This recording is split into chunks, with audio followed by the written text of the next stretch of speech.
Assalamualaikum warahmatullahi wabarakatuh. Selamat siang, teman-teman. Terima kasih buat teman-teman yang sudah meluangkan waktu untuk menonton video presentasi saya.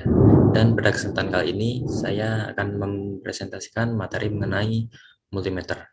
Nah, jadi mengapa sih kita harus mempelajari multimeter? Dan kemudian, apa sih pentingnya multimeter di dalam kehidupan kita sehari-hari? Nah, oleh karena itu, perkenalkan, nama saya Rizal Kukuh Aji Bimantara dengan NIM 2150 Saya dari kelas Pendidikan Teknik Otomotif A, Fakultas Teknik, Universitas Negeri Yogyakarta. Dan pada materi ini berkaitan dengan pelajaran listrik dan elektronika dasar. Baik, adapun pembahasan-pembahasan yang akan kita bahas pada kesempatan kali ini. Yang pertama yaitu mengenai pengertian multimeter, kemudian apa saja sih jenis-jenis multimeter. Nah, yang ketiga ada bagaimana prosedur penggunaan multimeter. Yang keempat ada bagaimana cara membaca multimeter. Dan yang terakhir ada bagaimana prosedur perawatan multimeter. Baik, langsung saja ke pembahasan yang pertama. Jadi multimeter atau multitester ada juga yang menyebut avometer merupakan alat ukur elektrik serbaguna karena dapat digunakan untuk mengukur beberapa besaran listrik. Adapun besaran listrik yang dapat diukur dengan multimeter antara lain arus, tegangan, tahanan, kapasitas kondensor dengan berbagai rentang kapasitas pengukuran. Di samping itu, multimeter dapat digunakan untuk memeriksa kontinuitas instalasi listrik, mengukur kebocoran transistor, dan keperluan lain yang berkaitan dengan besaran listrik. Nah, jadi kita lanjut ke jenis-jenis multimeter. Jadi jenis-jenis multimeter itu ada dua ya teman-teman, yaitu ada multimeter analog dan multimeter digital. Nah, akan tetapi di zaman yang modern ini banyak sekali orang yang sudah menggunakan multimeter yang digital. Hal ini dikarenakan penggunaan multimeter yang digital ini lebih mudah dan perawatannya juga lebih mudah. Nah, di sini di multimeter analog ini terdapat beberapa komponen ya teman-teman. Yang pertama ada strip yang seperti tali ini, kemudian ada panel, terus ada slide stroke, kemudian ini ada adjuster knob. Nah, ini berfungsi untuk men-set nol apabila kita mengukur suatu hambatan atau nilai resistensi. Kemudian ini ada test lead dan test pin yang berwarna merah dan hitam ini. Merah itu untuk positif dan hitam untuk negatif. Kemudian ada range selector. Ini buat menentukan satuan skala pengukuran yang akan kita ukur, teman-teman. Kemudian ada zero position adjuster. Ini digunakan untuk men-set 0 juga, akan tetapi ini penggunaannya yaitu menggunakan obeng minus, yaitu dengan cara memutar ke kanan atau ke kiri. Kemudian ada pointer atau jarum penunjuk skala, dan yang terakhir ada meter cover, yaitu untuk melindungi skala pada multimeter itu. Nah, pada umumnya bagian-bagian multimeter setiap bentuk hampir sama. Perbedaannya terletak pada skala pengukuran, skala dan fungsi-fungsi pada range selector.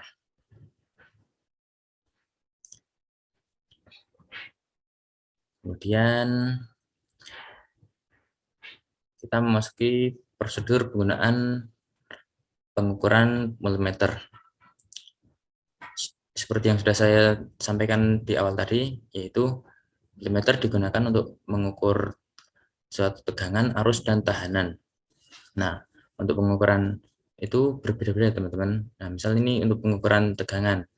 Pada saat kita mengukur tegangan, hal yang pertama kita lakukan yaitu men-set range selector knob pada DCV, kemudian menghubungkan tes pin hitam ke terminal negatif dan tes pin merah ke terminal positif. Dan yang ketiga yaitu membaca penunjuk ke pointer pada skala VA. Nah, kemudian kita lanjut ke prosedur pengukuran tegangan AC. Saat mengukur tegangan AC, yang pertama dilakukan yaitu men-set range selector knob pada ACV, kemudian menghubungkan tes pin pada jaringan listrik, dan yang ketiga membaca penunjuk pointer pada skala VA. Nah, catatan untuk pengukuran ACV 10 volt, gunakan skala pengukuran 10V. Nah, kemudian kita memasuki ke yang ketiga yaitu pengukuran arus DC. Nah, saat mengukur arus DC, yang pertama kita lakukan yaitu men-set range selector knob pada DCA, Kemudian yang kedua menghubungkan tes pin hitam ke terminal negatif dan tes pin merah ke terminal positif. Kemudian yang ketiga yaitu membaca penunjuk pointer pada skala VA. Kemudian yang keempat yaitu prosedur pengukuran tahanan. Nah, pada saat mengukur tahanan, pertama kita harus men-set rank selector pada knob pada posisi ohm atau yang logo ohm itu. Kemudian yang kedua yaitu menghubungkan tes pin hitam dan tes pin merah, putar adjuster sehingga pointer menunjukkan angka 0 pada skala ohm. Kemudian yang ketiga menghubungkan tes pin hitam dan tes pin merah bertahanan. Nah, dan yang terakhir membaca penunjuk pointer pada skala ohm. Ini perlu catatan saat membaca tahanan, yaitu setiap memindah posisi selektor pada saat mengukur tahanan maka perlu dilakukan set 0 ohm atau yang sering disebut kalibrasi. Nah, kemudian yang kedua yaitu apabila saat set 0 ohm pointer tidak mau bergerak atau menunjukkan angka 0 pada skala ohm, ganti baterai multitester yang ada pada kontak belakang. Kemudian yang kelima yaitu prosedur pengukuran kapasitas kondensor atau kapasitor. Nah, yang pertama yaitu mengset rank selector knob pada C micro F atau microfarad. Yang kedua yaitu memutar adjuster sehingga pointer tepat pada angka 0 skala C microfarad. Kemudian yang ketiga yaitu menghubungkan test pin pada kondensor. Dan yang keempat yaitu membaca penunjuk pointer pada skala C microfarad pada saat pointer bergerak maksimum. Nah, catatan apabila akan dilakukan pengukuran ulang, maka kondensor perlu dikosongkan muatan arusnya dengan cara menghubungkan kabel positif kondensor ke bodi kondensor. Dan yang keenam itu ada prosedur pengukuran AF output atau dB atau sering disebut desibel. Nah, mode pengukuran AF output atau desibel sama dengan pengukuran ACV, tetapi yang dibaca skala dB, sehingga rank selector knob diarahkan ke posisi ACV dan hasil pengukurannya dengan melihat skala dB. Hasil pengukurannya tergantung posisi rank selector knob. Kemudian kita lanjut ke prosedur pengukuran ICO transistor. Nah, transistor adalah komponen elektronika yang tersusun dari bahan semikonduktor yang memiliki 3 kaki, yaitu basis, kolektor, dan emitor. Nah, transistor dapat berfungsi sebagai penguat tegangan, penguat arus, penguat daya, saklar, suhu sensor, regulator tegangan, oscillator atau pembangkit listrik, atau pembangkit sinyal, dan modulator sinyal. Nah, untuk pengukuran transistor ini, itu yang pertama yaitu kita harus mengetahui di mana letak emitor, basis, dan kolektornya terlebih dahulu. Dan kemudian yang ketiga yaitu mengatur adjuster pada selektor knob menunjukkan skala ohm. Nah, kemudian menghubungkan tes pin merah ke emitor dan tes pin hitam ke kolektor. Nah, kemudian kita membaca hasilnya yaitu yang dibaca ICO mikroampere atau miliampere. Nah, baik, kemudian kita memasuki ke yang ke-9 yaitu pengukuran yang ke-8 dulu teman-teman. Yang ke-8 yaitu pengukuran dioda. Nah, dioda berasal dari kata di yang berarti 2 dan oda yang berarti elektroda. Nah, maka dioda yaitu berarti 2 elektroda, di mana elektroda tersebut adalah anoda yang berpolaritas positif dan katoda yang berpolaritas negatif.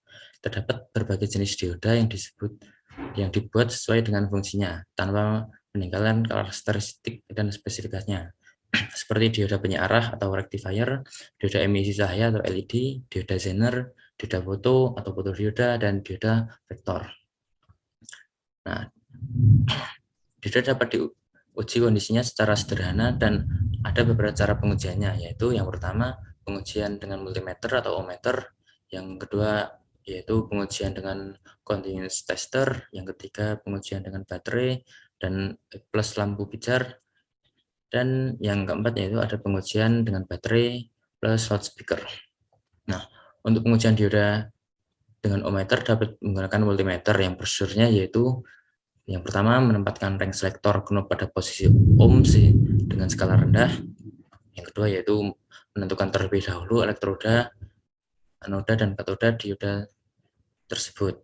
Yang ketiga yaitu menghubungkan terminal positif meter dengan anoda dari dioda yang akan dites, sedangkan terminal negatif pada meter dengan katoda dioda hubungan tersebut yaitu reverse atau hubungan mundur.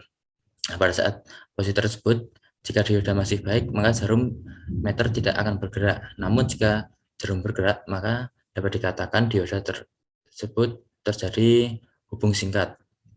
Kemudian yang keempat yaitu mengulangi langkah dua tadi dengan polaritas sebaliknya, di mana anoda dihubungkan dengan negatif meter dan katoda dengan positif meter. Hubungan tersebut yaitu forward.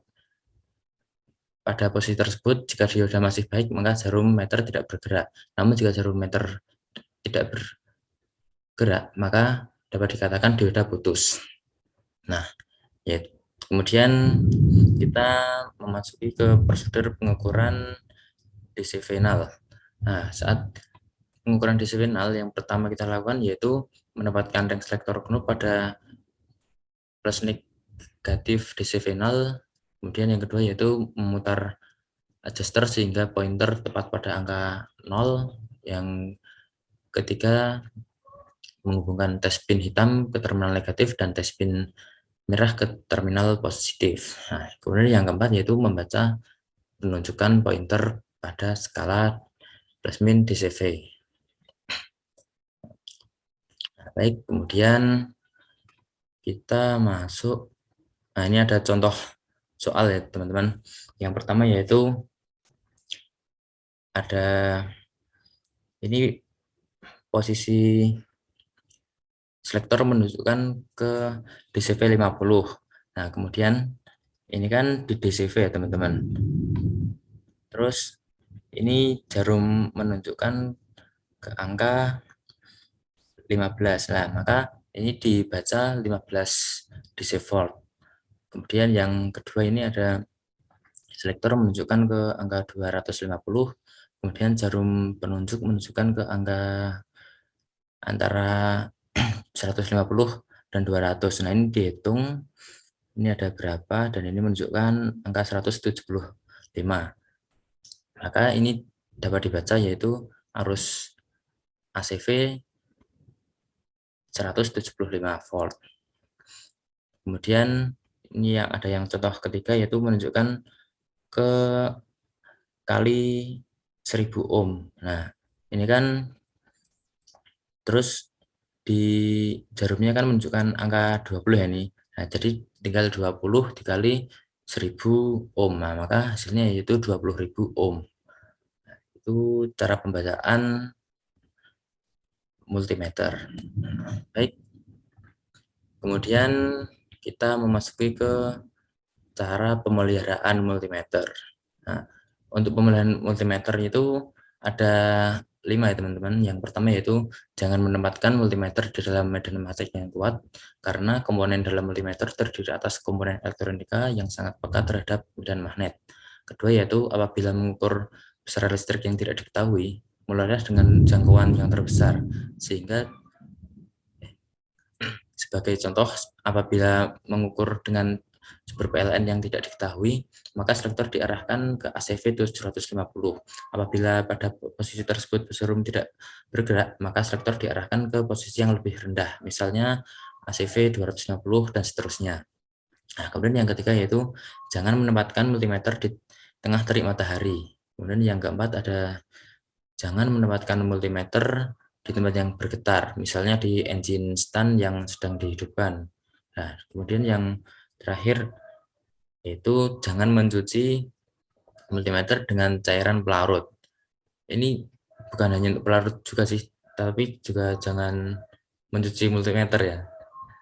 Ini contoh cairan pelarutnya yaitu seperti bensin, thinner, dan bahan pelarut lainnya. Nah, itu saja untuk pemeliharaan multimeter. Dan kemudian sudah selesai. Mungkin cukup dari saya materi yang dapat saya sampaikan. Apabila masih ada yang perlu ditanyakan, kalian dapat menanyakan di kolom komentar ya teman-teman. Nah, sekian dari saya. Wassalamualaikum warahmatullahi wabarakatuh.